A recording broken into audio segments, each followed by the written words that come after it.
The winds over the Red River swirled with uncertainty in the early 1840s. The fur trade was in decline. The Hudson's Bay Company ruled as a colonial force, and scattered along the banks of the river lived the Métis descendants of European fur traders and indigenous women. They spoke French, Cree, and Michif. They were skilled hunters, traders, and farmers. But they had no homeland, and soon they would have no peace. It was into this tense, shifting landscape that Louis Riel was born in 1844 at the Red River Settlement, in what is now Manitoba. From the beginning, he was set apart. Educated, devout, and articulate, Riel left his home as a teenager to study for the priesthood in Montreal. But the seminary walls were not high enough to keep out the pull of his people. Rumors from Red River spoke of encroaching settlers, disappearing rights, and a Canadian government that was eager to stamp out Métis land claims in its westward expansion. Riel, restless and uneasy, abandoned his studies. He returned home. By 1869, Canada had acquired Rupert's land millions of acres that had once belonged to the Hudson's Bay Company.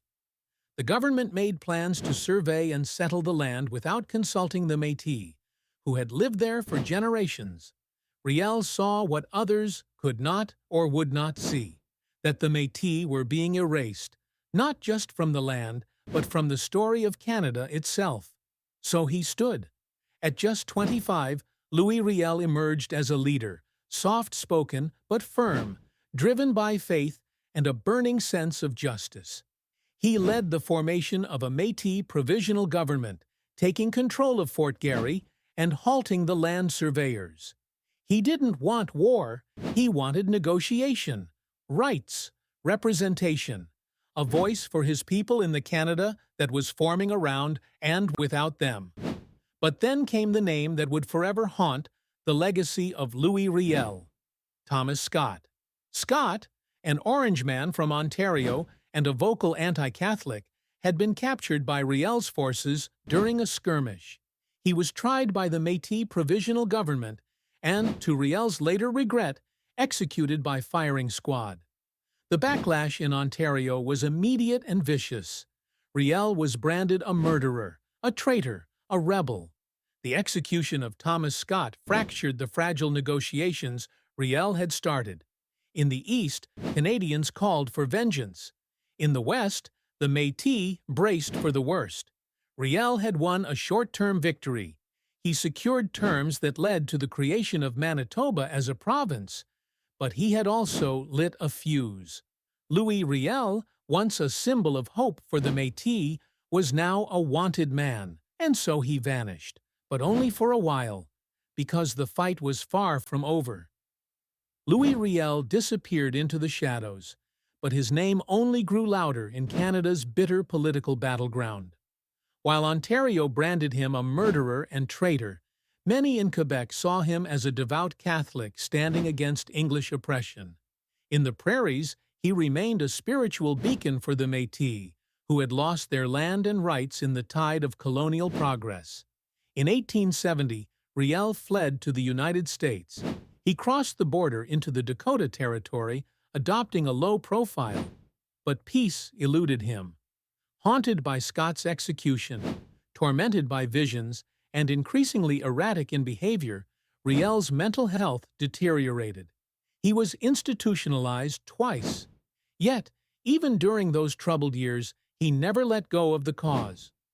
Riel believed he was chosen by God to protect the Métis. He even referred to himself as the prophet of the New World. To some, it was blasphemy. To others, divine inspiration. Back in Canada, the Métis dream was unraveling. Despite the Manitoba Act of 1870, which promised land and rights to Métis families, government agents delayed, manipulated, and denied claims. English-speaking settlers poured in. The Métis were pushed further west, displaced once again, this time into the Saskatchewan River Valley. There, in the early 1880s, they established communities like Batoche and Duck Lake. But the cycle repeated. No title to the land, no recognition of their rights, and growing fears of starvation as buffalo disappeared and government rations never came. The Dominion government ignored their petitions. Ottawa's priorities were elsewhere: railroads, settlement, and control. In 1884, a delegation of desperate Métis leaders traveled south to find the only man they believed could help them: Riel. They found him in Montana, teaching school and living quietly with his wife and children. At first, Riel hesitated. He had been in exile for over a decade. He was a U.S. citizen now, but the voices of his people and of his God pulled him back. Riel accepted the call. He returned to Canada in the summer of 1884. This time, the stakes were higher. Not only were the Métis suffering, but the Cree and Assiniboine nations were also on the brink of revolt. Famine, broken treaties, and the iron hand of Ottawa had created a powder keg on the prairies. Riel's return became the match. In Batoche, he formed a new council and issued a Bill of Rights demanding land titles, representation, and Indigenous self-governance. But Ottawa, led by Prime Minister Sir John A. Macdonald, saw only rebellion. Riel's presence in Canada was intolerable. The government prepared for war. In March 1885, tensions snapped. A skirmish at Duck Lake turned into bloodshed, and the Northwest Rebellion, or resistance, as many now call it, began. Once again, Louis Riel stood at the center of a movement to protect his people. But this time, the government was determined to crush it, and it would stop at nothing. The Northwest Rebellion ignited like prairie fire. In March 1885, just weeks after Louis Riel returned to Canada, violence erupted at Duck Lake. Facing off against Northwest Mounted Police and Canadian volunteers, Métis fighters led by Gabriel Dumont, Riel's trusted military commander, won a stunning victory. It sent a clear message. The Métis would no longer plead for their rights. They would fight. But it was a war of desperation, not domination. Unlike the Dominion government, Riel's forces lacked troops, supplies, and weaponry. Still, Batoche became the heart of the resistance, a fortified town, spiritual sanctuary, and the symbol of a people reclaiming their dignity. Riel organized provisional governance and called for negotiations, not conquest. He still held hope that Ottawa would listen, but the time for dialogue had passed.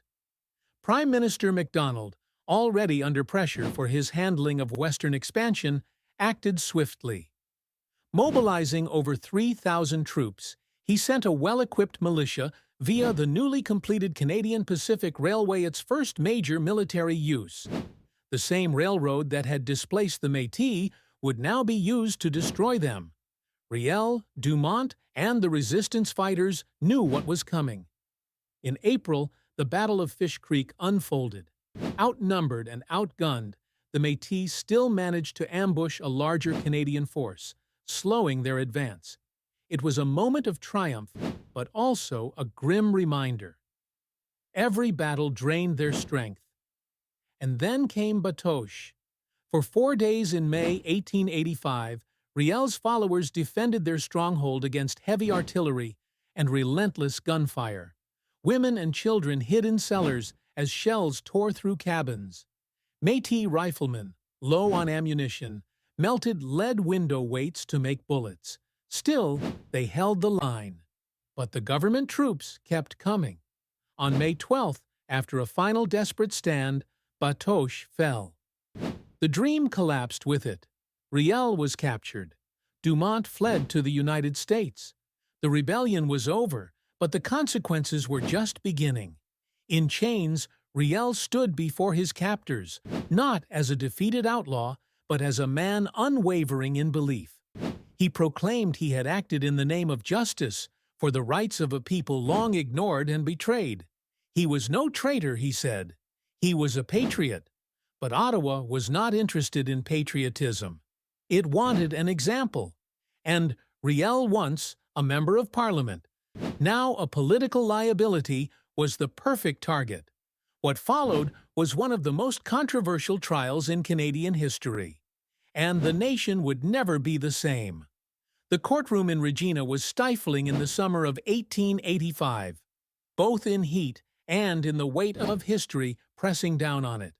Louis Riel, bound by law but unbroken in spirit, stood trial for high treason against the British Crown. The charge carried a mandatory sentence if found guilty: death by hanging. From the beginning, the trial was mired in controversy. The jury? 6 white men. The judge? A representative of a government that had just crushed Riel's uprising. The verdict? All but predetermined. And yet, what Riel chose to do in those weeks would define him not just as a rebel or hero, but as the conscience of a nation. Riel's lawyers wanted to plead insanity.